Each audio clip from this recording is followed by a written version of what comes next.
'Twas the night before Christmas, when all through the house, not a creature was stirring, not even a mouse. The stockings were hung by the chimney with care in hopes that St. Nicholas soon would be there.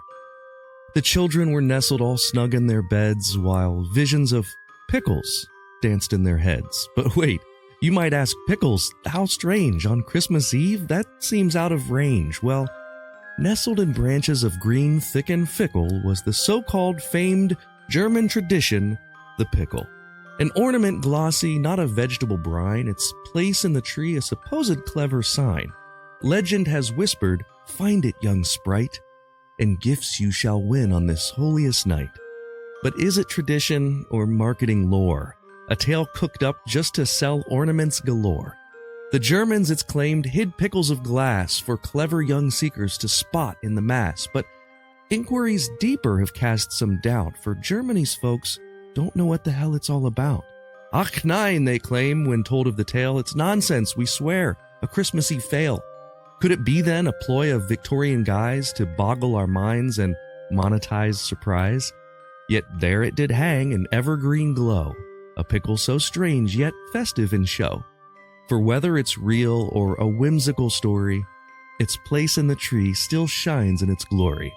And as I stood pondering, what else could I do? Because after all, the internet says it's true. Well, that was fun. Welcome to The Internet Says It's True, where every week we learn something that sounds like I made it up, but it's really true. Part of the WCBE podcast experience, available on all podcast platforms, as well as the NPR app and website. My name is Michael Kent. This is episode 218. Thanks for being here and for tuning in every week. So we're another week into this New Jersey drone drama, and as of writing this episode, there still really aren't any answers. Seems like most of the government is telling us it's nothing and to forget about it, but we know it's clearly something. So maybe we'll never get answers on that, but I hope you enjoyed last week's episode about it, and I want to know your theories. Let me know on social media or on the Patreon. I'm really curious what you think. I also hope you've gotten your holiday shopping done. If you haven't looked already, we do have a few merch items on the website. There's a t-shirt and a long sleeve with the show logo. It's a great way to tell people you listen to the show. Plus, I found that people get a kick out of the saying the internet says it's true. So when they see you wearing it, they kind of giggle, which is fun. There's also a mug and a water bottle there to drink out of when you're listening on Monday mornings. It's probably too late to get those before Christmas, possibly maybe by the end of Hanukkah this year, but maybe you just, you have a friend with a birthday coming up, or you just owe yourself a gift. You can find those at theinternetsaysitstrue.com. Patreon members get 20% off all merch. Just log on to Patreon if you're a member there and search for discount and you'll find it. So here's an early episode from the first couple months of doing this podcast, back when it was called Tell Me What to Google. And this entire episode, it's all about a pickle. It's kind of become tradition to replay this episode around Christmas time, so enjoy. Hey, Michael, this is Lynn Elise. So I recently learned some of the crazy history behind the Christmas pickle ornament and how it actually is probably more advertising than real tradition. Anyways, I thought you'd like to Google it. Thanks. When I was in high school, my aunt's family got stationed overseas in Germany, and that was the first time I ever heard about this pickle thing. We got a pickle ornament for Christmas that year, and I thought it was the weirdest thing. What a strange tradition. Let's see what the old Google machine says. I'm going to try to be vague here with this search. I can't Google just pickle, but I bet if I Google German pickle, it'll give me exactly what I'm looking for. Holding my breath. Yep, 100%. The first results are all about the Christmas pickle. The first result is from GermanWay.com, and that's okay. So they lay out the skepticism expressed by our caller in the very first sentence. It says, quote, "The glass Christmas pickle ornament is supposed to be a long tradition in Germany.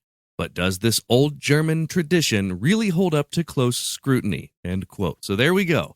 It's not looking good for this being an old German tradition. Let's get into it. In fact, the article that I found about this topic was so thorough, I'll give you the website because they really do deserve a lot of credit here. It's German-way.com, and search for the Christmas pickle ornament. The legend goes like this. Every year, a pickle ornament is hidden somewhere on the Christmas tree, and the family searches for it. The person who is first to find the pickle gets an extra gift from St. Nicholas on Christmas morning. And if an adult finds it first, they get good luck for the next year. And everywhere this tradition is talked about, it's talked about as an old German tradition. It's become a celebrated thing for many people. You can go to any Christmas shop in America and find a German pickle Christmas ornament. In Berrien Springs, Michigan, they've billed themselves the Christmas pickle capital of the world. Listen, Berrien Springs, I've never visited your city, but isn't there something else that you could claim for your town? Yikes. It's not just Berrien Springs, Michigan, though. It's obviously a huge thing outside of Germany. But there's a problem. Not many actual Germans have ever heard of it. At least, if you talk to older German people whose families have lived in Germany for generations, it's apparently not a thing. The article I referenced mentions that this is a frequent topic of discussion for American expats living in Germany, and it's definitely a thing that's promoted and sold in America as a German tradition, but it just doesn't pass the sniff test. We'll talk about why after a couple quick messages from our sponsors. If you love listening to this podcast every week and you want to show your support, that would mean a great deal to me. You can do that by becoming a Patreon member. We've got members at all levels, whether you want to pledge $1 a month or $10 a month. Just think about the value that you receive from this show. And if you like the histories and the stories that you learn about or the jokes that you hear, and if you think that they're worth it, consider signing up. For that, you get every episode ad-free and a week early, access to bonuses like the unedited videos of the guest appearances, and 20% off all merchandise. You can sign up today at patreon.com/Michael Kent. That's patreon.com/Michael Kent. Hey, I'm Cliff Baumgardner. And I'm Harrison Stewart. If you're like us, you probably grew up watching the Discovery Channel classic, Mythbusters. From rocket cars to chicken cannons, Mythbusters proved there's no question too big, too small, or too ridiculous to put to the test. Now we're going back to rewatch the show from episode 1, and we want you to follow along. Join us as we revisit every single myth, moment, experiment, and explosion from throughout the show's legendary 14 seasons. Subscribe now so you don't miss one. So one of the problems with this German tradition that's not really a German tradition is that St. Nicholas doesn't visit German homes on Christmas Eve. In Germany, St. Nicholas visits on December 6th, so it wouldn't make sense for him to give an extra gift after he's already visited. Also, German children open gifts on Christmas Eve, so anything that says finding the pickle means they get to open an extra gift on Christmas morning is wrong. But okay. Maybe some of the descriptions of this tradition just have the timing wrong.